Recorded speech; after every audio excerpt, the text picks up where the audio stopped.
La Voz de América presenta.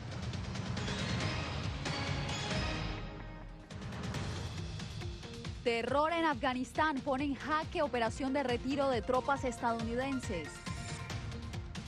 Crece la expectativa en el mundo por la respuesta de Estados Unidos y la comunidad internacional a los ataques terroristas.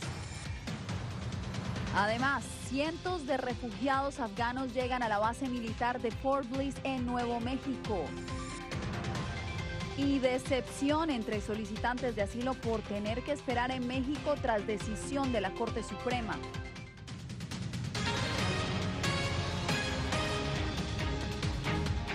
Bienvenidos al Mundo al Día y atención, porque más de 60 víctimas mortales, entre ellos 12 miembros de las Fuerzas Armadas estadounidenses y 15 heridos, registró el Pentágono en su primer parte oficial tras los ataques terroristas de este jueves en Kabul. Mientras conocemos las determinaciones que tomará el presidente Joe Biden, comenzamos nuestra cobertura especial, nuestra cobertura en equipo en Islamabad y Washington. Comenzamos con Jorge Agobián. Jorge, ¿qué ha trascendido en Washington sobre la respuesta de la Casa Blanca?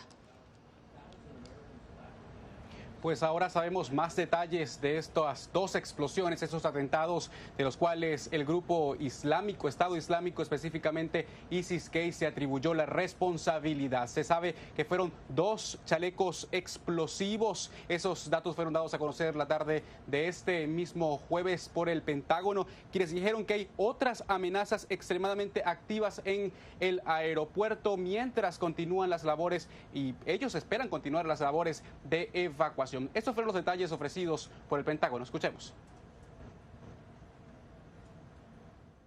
El ataque de la Puerta de Aviv fue seguido por la apertura de fuego por parte de un joven militante del Estado Islámico contra los civiles y la...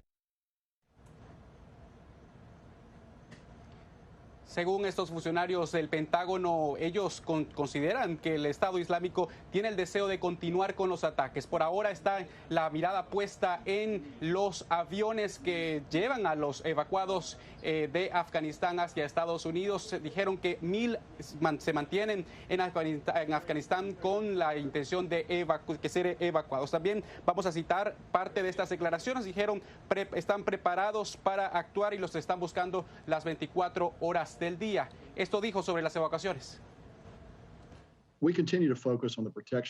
Continuamos enfocándonos en la protección de nuestras fuerzas y en los evacuados mientras las evacuaciones continúan. Quiero ser claro, estamos tristes por la pérdida de vidas de ambos, estadounidenses y afganos, pero continuaremos ejecutando nuestra misión. Nuestra misión es evacuar estadounidenses, nacionales del país, personas con visa, trabajadores de la embajada y afganos en riesgo. Mientras tanto, estamos a la espera de las declaraciones del presidente Joe Biden, quien canceló todas sus actividades públicas este jueves debido a los desarrollos en Afganistán, en Kabul. Por su parte, también el talibán rechazó y reprochó el atentado terrorista. Yasmín. Seguimos a la espera de lo que diga el presidente. Jorge, muchas gracias. Y estos ataques terroristas hacen parte del escenario que más temía la administración Biden para el retiro de Afganistán, tanto que el presidente había pedido a sus secretarios de Estado y de Defensa un plan de contingencia. Jacopo Luzzi nos hace un recuento de lo que sucedió. Muy temprano este jueves, el Pentágono confirmó que dos explosiones ocurrieron cerca del aeropuerto internacional Hamid Karzai en Kabul, Afganistán, pocas horas después de que los gobiernos occidentales advirtieran sobre la inminencia de las amenazas a la seguridad justo en el lugar de los hechos, y pese a que habían instado a los civiles a abandonar el área de inmediato.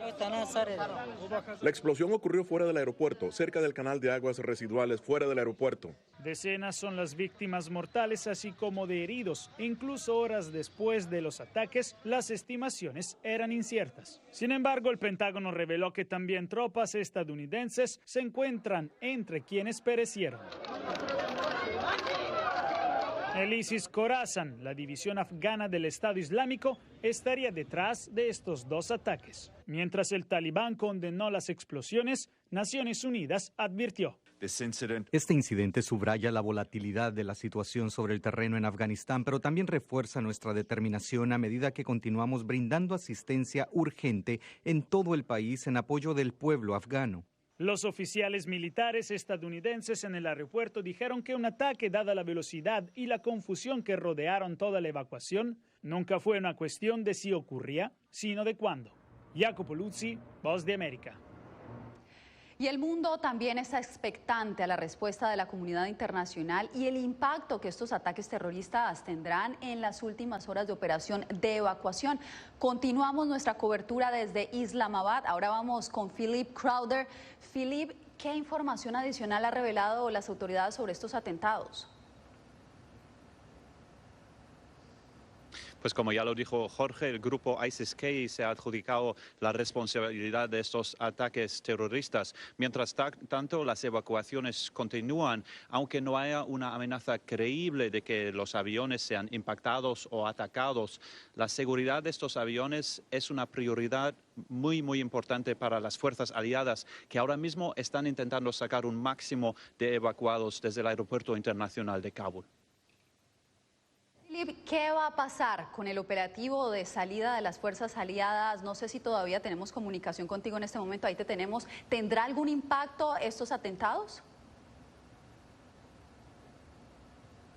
Pues a pesar de tanta tensión, esas evacuaciones continuaron en los minutos después de los ataques. Aunque había tantas advertencias de la inminencia de unos ataques terroristas, miles de personas seguían llegando a las puertas del aeropuerto en el lugar exacto donde tuvieron lugar esos ataques terroristas hace unas horas. Mientras tanto, en el aeropuerto pues siguen estas evacuaciones y hoy jueves muchos de los aviones de los países aliados despegaron por última vez. Ya este viernes, con el control casi total del aeropuerto en manos de Estados Unidos, creemos que ya va a empezar el retiro total, el retiro final de algunos de los 5.400 tropas estadounidenses que todavía siguen en el suelo, en el territorio del aeropuerto internacional de Kabul. Muchas gracias, Philip. Por supuesto, continuaremos monitoreando la información. Manténnos informados. Y ahora pasamos a otras noticias. Ya llegaron a la base militar de Fort Bliss en Nuevo México cientos de los 1.200 refugiados afganos que serán albergados en ese complejo. Hasta allí llegó este jueves una delegación de legisladores y representantes de organizaciones humanitarias. Alejandro Saldívar tiene el reporte. Un grupo de refugiados afganos fue recibido en el fuerte militar Bliss, ubicado en la comunidad de Chaparral, al sur del estado de Nuevo México.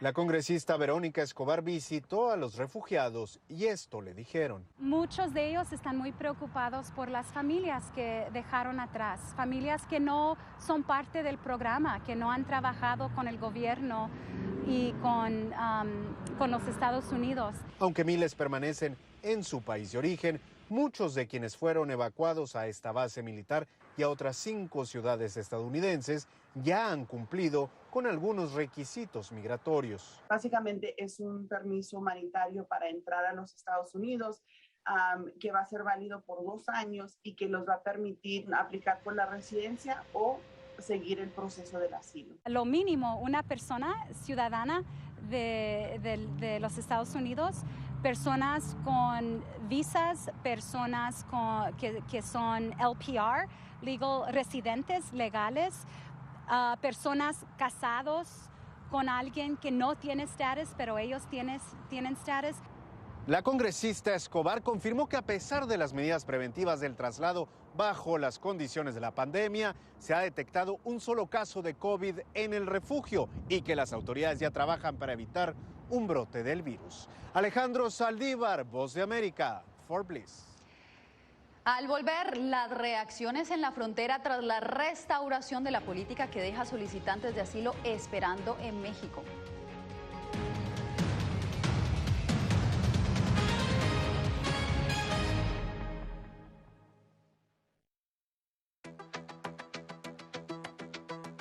En momentos de crisis políticas y sociales, algunos gobiernos autoritarios recurren al bloqueo del acceso a Internet como herramienta para detener la información que entra o sale de su país. No obstante, existen algunas alternativas que te ayudarán a continuar conectado a la red a pesar de la censura oficial. Una de las más efectivas es el VPN o red virtual privada por sus siglas en inglés.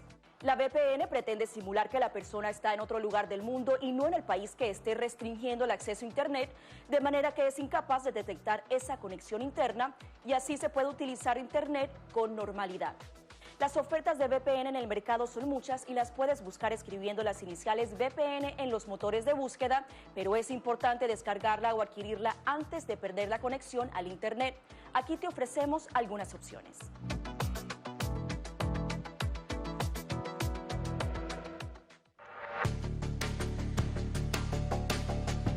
Durante el brote del COVID-19, los estafadores pueden tratar de aprovecharse de personas vulnerables a través de diversos métodos que van cambiando con frecuencia. Es posible que lo contacten por teléfono, correo electrónico, mensajes de texto, correo postal o redes sociales. Ten cuidado con ofertas de kits de supuestas pruebas caseras, curas milagrosas o pruebas inmediatamente accesibles. Response Act has made coronavirus testing more accessible immediately. Tras un desastre, organizaciones caritativas falsas aparecen afirmando que tienen vínculos con otras reales. Siempre verifica que la organización sea legítima. Alguien que asegura que trabaja en el gobierno puede pedirte tu información personal o intentar cobrarte cuotas falsas para así ingresar tu cheque de estímulo.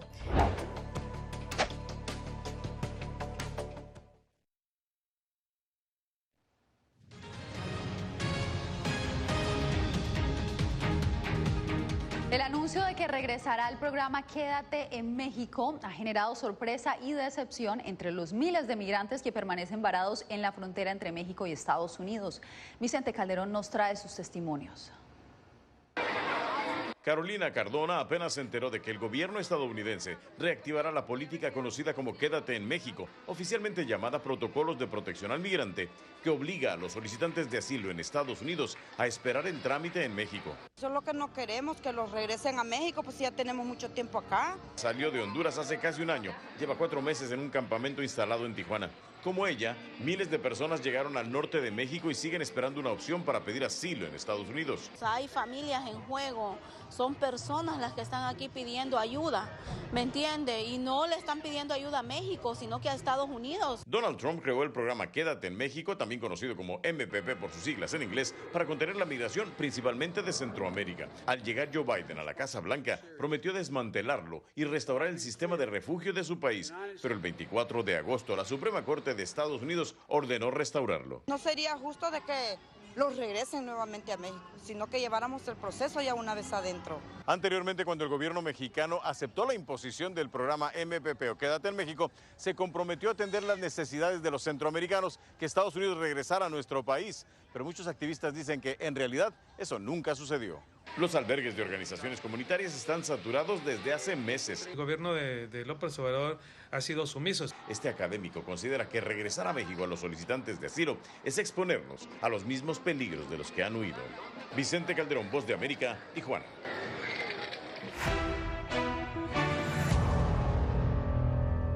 Y ahora vamos con José Pernalete, Miami, porque más de 100,000 personas permanecen hospitalizadas en todo Estados Unidos a causa del coronavirus. José, ¿cuál es la situación? Es una situación que se ha sostenido en incremento durante las últimas semanas, Jasmine. De hecho, en estos momentos, donde hay mayor preocupación también es en el incremento de niños hospitalizados, que ya la cifra supera los 2,000 pacientes. Veamos el reporte. La crisis en Estados Unidos por coronavirus complica la disponibilidad de ingresos en los hospitales. Según cifras del Departamento de Salud, actualmente hay más de 100,000 pacientes en camas hospitalarias a lo largo de toda la nación, una cifra que supera los registros durante los últimos 7 meses. Esto ocurre mientras se producen protestas contra la obligación de vacunar a profesores tras el comienzo de clases presenciales. Trabajamos para el Departamento de Educación y nos dicen que no podemos ir a trabajar a menos que estemos completamente vacunados y trabajemos todo el año sin una vacuna. Nuestros hijos estaban protegidos, usamos máscaras, socialmente distanciados, hicimos todo lo que pidieron y estábamos bien. Así que ahora nos están cambiando las cosas y estamos enojados y no queremos hacerlo. No obstante, una encuesta de la agencia de noticias AP y la Universidad de Chicago contabiliza que la mitad de los estadounidenses favorecen los mandatos de vacunas en los lugares de trabajo. Una estadística que contrasta con los padres que se han manifestado en algunas ciudades contra el uso obligatorio de la mascarilla en las escuelas. La gente sabe lo que es correcto para ellos y lo que es correcto para su familia, y esas decisiones nos han sido arrebatadas. Tuvimos muchas discusiones nosotros como familia en el camino hacia aquí esta mañana sobre la libertad de tomar decisiones. Anoche mi hijo se fue a la cama y me dijo, papá, ¿por qué alguien más me dice qué hacer cuando se supone que soy responsable de mi propia alma? El epicentro de este incremento de casos de personas hospitalizadas es Florida. De hecho, hacia el centro del estado, en estos momentos se están instando las autoridades a reducir el gasto de agua, puesto que puede comprometer la generación de oxígeno líquido para las personas hospitalizadas. Yasmin. José, muchas gracias por el reporte. Y en Estados Unidos continúa el asombro por el desplome del edificio Surfside en Florida. Alonso Castillo nos habla del nuevo esfuerzo que emprendió una de las agencias del gobierno para dar con las causas.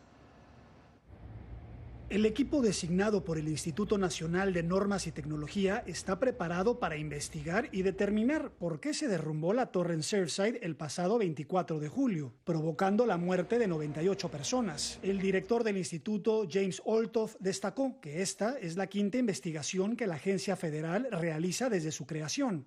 Comprender la causa técnica o las causas de este colapso y utilizar esa información para hacer que los edificios sean más seguros en Estados Unidos. Queremos asegurarnos que tragedias como esta nunca vuelvan a ocurrir. La historia del edificio, la composición de los materiales, la ingeniería estructural, la conservación de la evidencia y la ingeniería geotécnica son las 5 divisiones integradas por los 14 expertos a cargo de la indagatoria, dijo Judith Mitrani Reiser, líder de la investigación. Hemos formado un equipo de ingenieros forenses, investigadores, académicos e investigadores federales con experiencia en distintas disciplinas. El director de la agencia destacó que en investigaciones previas, además de encontrar las causas, se han logrado cambios normativos. En códigos de construcción, normas y prácticas y respuesta a comunicaciones de emergencia. La investigación abarcará desde la construcción del edificio hasta su demolición, y el equipo prevé rendir informes parciales. La experta destacó que no publicará ningún hallazgo preliminar hasta que finalicen la investigación, y en indagatorias previas se han tardado de 2 a 6 años. Alonso Castillo, Voz de América, Miami. Más adelante, aumentan las críticas al sistema judicial boliviano tras el intento de suicidio de la expresidenta Janine Áñez en prisión.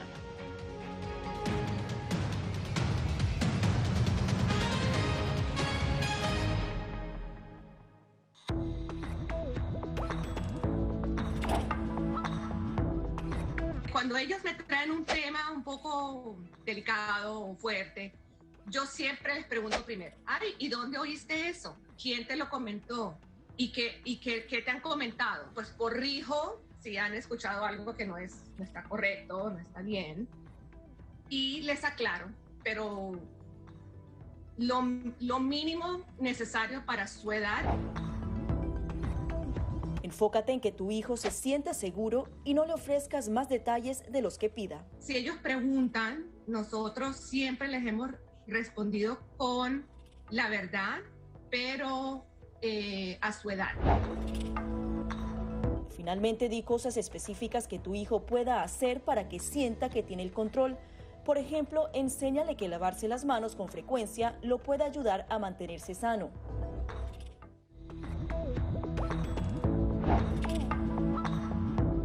No permitas que interactúe con personas o animales fuera de la casa. Si una persona de la casa se enferma, evita que tenga contacto con tu mascota. Designa a un miembro de la familia o un amigo para cuidar a tu mascota a corto o largo plazo en caso de que tú no puedas. Limpia sus patas una vez que regreses a casa, pero no uses productos tóxicos para ellos como toallitas desinfectantes. Usa champú para bebés y aceite de coco en sus patas si notas picazón o sequedad.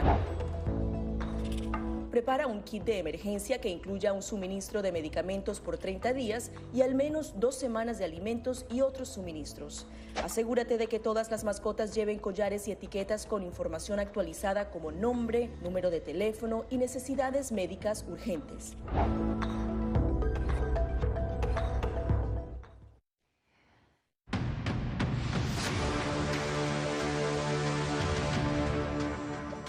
El cambio climático está transformando las costas del mundo. Plantas y animales sufren las consecuencias de esta amenaza. Verónica Valderas Iglesias nos trae su segunda entrega de Las costas contra el cambio climático.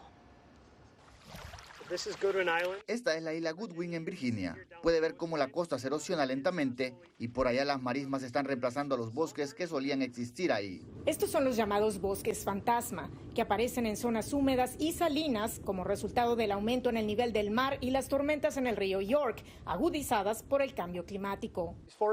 Los bosques absorben dióxido de carbono y cuando mueren, parte del gas carbónico regresa a la atmósfera, posiblemente generando más calentamiento global. Las plantas que integran las marismas mantienen las aguas de las bahías limpias y las protegen contra huracanes, pero también se están ahogando. Tienen la capacidad de migrar tierra adentro, pero las edificaciones en las zonas costeras les impiden el paso. La científica Deborah Steinberg recolecta muestras de pequeños animales y plantas que también ayudan a reducir el dióxido de carbono de la atmósfera, pero que están migrando por el calentamiento global. El plancton tropical y subtropical está expandiendo su territorio lejos del Ecuador. Son más pequeños y no tan eficientes para transportar el gas carbónico. En su esfuerzo por mitigar el impacto del cambio climático, científicos como Christopher Patrick recolectan semillas de pastos acuáticos que utilizarán en un proyecto de restauración del hábitat en el otoño. Los peces jóvenes crecen más rápido, son más abundantes y sobreviven mejor sobre pastos acuáticos. Si el proyecto tiene éxito, serviría de modelo para comunidades costeras alrededor del mundo. Verónica Valderas Iglesias, Voz de América, Gloucester Point, Virginia. Entre tanto, en Bolivia, la situación de la expresidenta Yanine Áñez, quien permanece detenida, ha avivado el debate sobre la necesidad de reformar el sistema judicial en medio del creciente clima de tensión político que vive el país. Fabiola Chambi tiene los pormenores. En las últimas semanas han crecido en Bolivia los pedidos de una reforma en la justicia que devuelva la confianza en la ciudadanía. Está fallando la administración de justicia prácticamente, las mismas personas. Las leyes son buenas, evidentemente, ¿no? Pero las personas son las que fallan. Las críticas al sistema judicial vienen desde hace mucho tiempo, pero han cobrado fuerza tras conocerse que la expresidenta Yanine Áñez intentó quitarse la vida en prisión. Vigilias y protestas de opositores y activistas de derechos humanos piden que la exmandataria se defienda en libertad. Pero representantes del oficialismo y familias de las víctimas del conflicto de 2019 exigen que permanezca en la cárcel. Ante esta creciente tensión política, se plantea desde la alianza opositora Comunidad Ciudadana un acuerdo político para reformar la justicia. Es que la justicia sea servil a un cierto partido y por tanto no a la verdad, por tanto no a la justicia y no a la reconciliación. Esa es la preocupación que tenemos. Por su parte, el expresidente Evo Morales, líder del partido oficialista, rechazó esta propuesta. Pienso que quiere hacer un coteo en jueces fiscales. Pero además de eso, cuando plantea reconciliación, está pidiendo impunidad. Si bien el gobierno manifestó su interés en seguir la recomendación de los expertos internacionales sobre la necesidad de reformar el sistema judicial a raíz del conflicto de 2019, funcionarios han expresado que no será posible abordarla en el corto plazo. Fabiola Chambi, Voz de América, Bolivia. Un crecimiento estable continúa registrando Estados Unidos tras el colapso provocado por la pandemia, pero a su vez experimenta la inflación más alta de los últimos 13 años. Laura Sepúlveda nos dice si la inflación debería preocupar a América Latina. El crecimiento económico es positivo para el país tras el golpe dado por la pandemia, pero esto va acompañado del aumento de precios en bienes y servicios como alimentos y electricidad. El gobierno del presidente Joe Biden ha advertido que la inflación podría acelerarse. ¿Pero cómo impactaría a las economías de América Latina? Estamos viendo, como digo, bancos centrales como el de Brasil o el de México dentro de Latinoamérica que están ya en un ciclo de subida de tipos para tratar de contrarrestar esa inflación. El economista José Basagoiti explica que los países latinoamericanos ajustan sus políticas para evitar el malestar social que suele acompañar a la inflación que han padecido previamente. Esto puede generar revueltas sociales porque la gente va a empezar a ver que puede comprar menos, que ya no puede acceder a viviendas, que ya no puede acceder a comprar autos, que ya no puede acceder o le cuestan mucho más las medicinas, los alimentos. Y evidentemente, si tenemos cada vez menos poder adquisitivo... Pero destaca que la devaluación del dólar es positiva para la región. 37% de los dólares que ahora mismo hay en circulación en el mundo se han emitido en los últimos 18 meses. Evidentemente, a nivel de inversión, también siempre que ha habido inflación en Estados Unidos o devaluación del dólar, pues ha tenido un impacto muy positivo en los mercados emergentes. Un dólar devaluado también podría crear flujos de capital hacia economías emergentes como Brasil, México, Colombia y Chile. Laura Sepúlveda, Voz de América, Nueva York. En breve, México recibe al equipo femenino de robótica de Afganistán y les ofrece protección. Los detalles en minutos.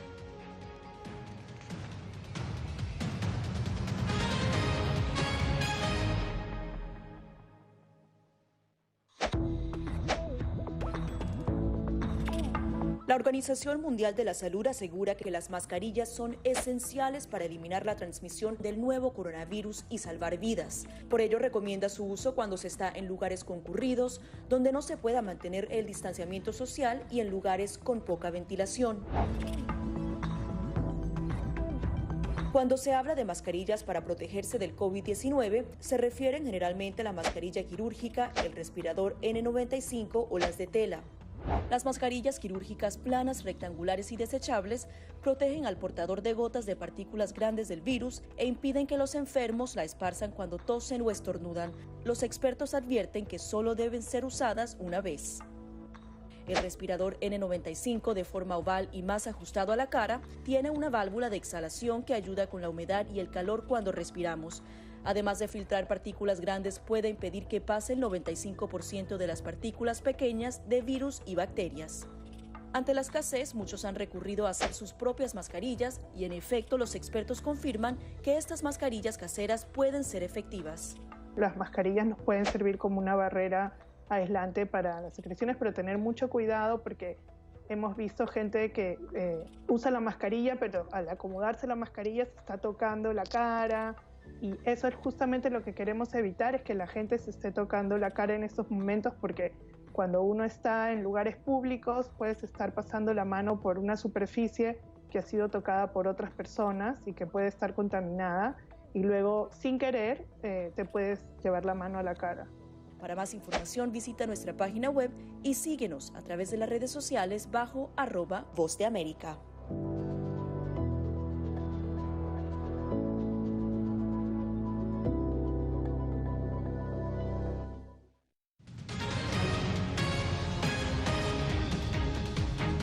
A México llegó esta semana el equipo femenino de robótica de Afganistán. Las jóvenes fueron recibidas por el gobierno y entre lágrimas contaron la abrupta forma en que debieron abandonar su país y a los miembros de su familia. Diva Lizeth Cash nos trae la historia. México aceptó a su primer grupo de refugiados de Afganistán, incluido un hombre y 5 miembros del galardonado equipo femenino de robótica, quienes habían huido a Qatar después de que el talibán asumiera el poder en Afganistán. Cuando llegamos de Afganistán fue una circunstancia miserable para nosotros y dejamos a nuestra familia. Las niñas entre los 15 y 18 años han patentado algunos inventos, incluyendo un detector de minas terrestres y un ventilador de bajo costo hecho con piezas de automóviles. Bueno, realmente pensamos que teníamos que irnos porque no teníamos otra opción, porque servir a nuestro país es simplemente educándonos. El grupo fue recibido por el secretario de Relaciones Exteriores, Marcelo Ebrard, quien aseguró que el país podría concederles asilo o estatus de refugiados.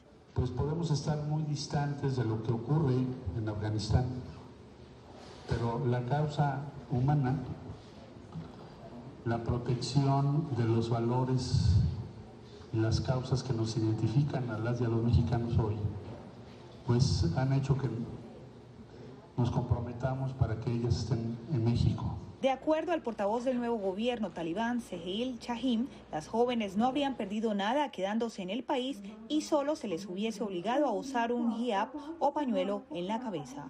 Diva Lizette Cash, Voz de América, Washington.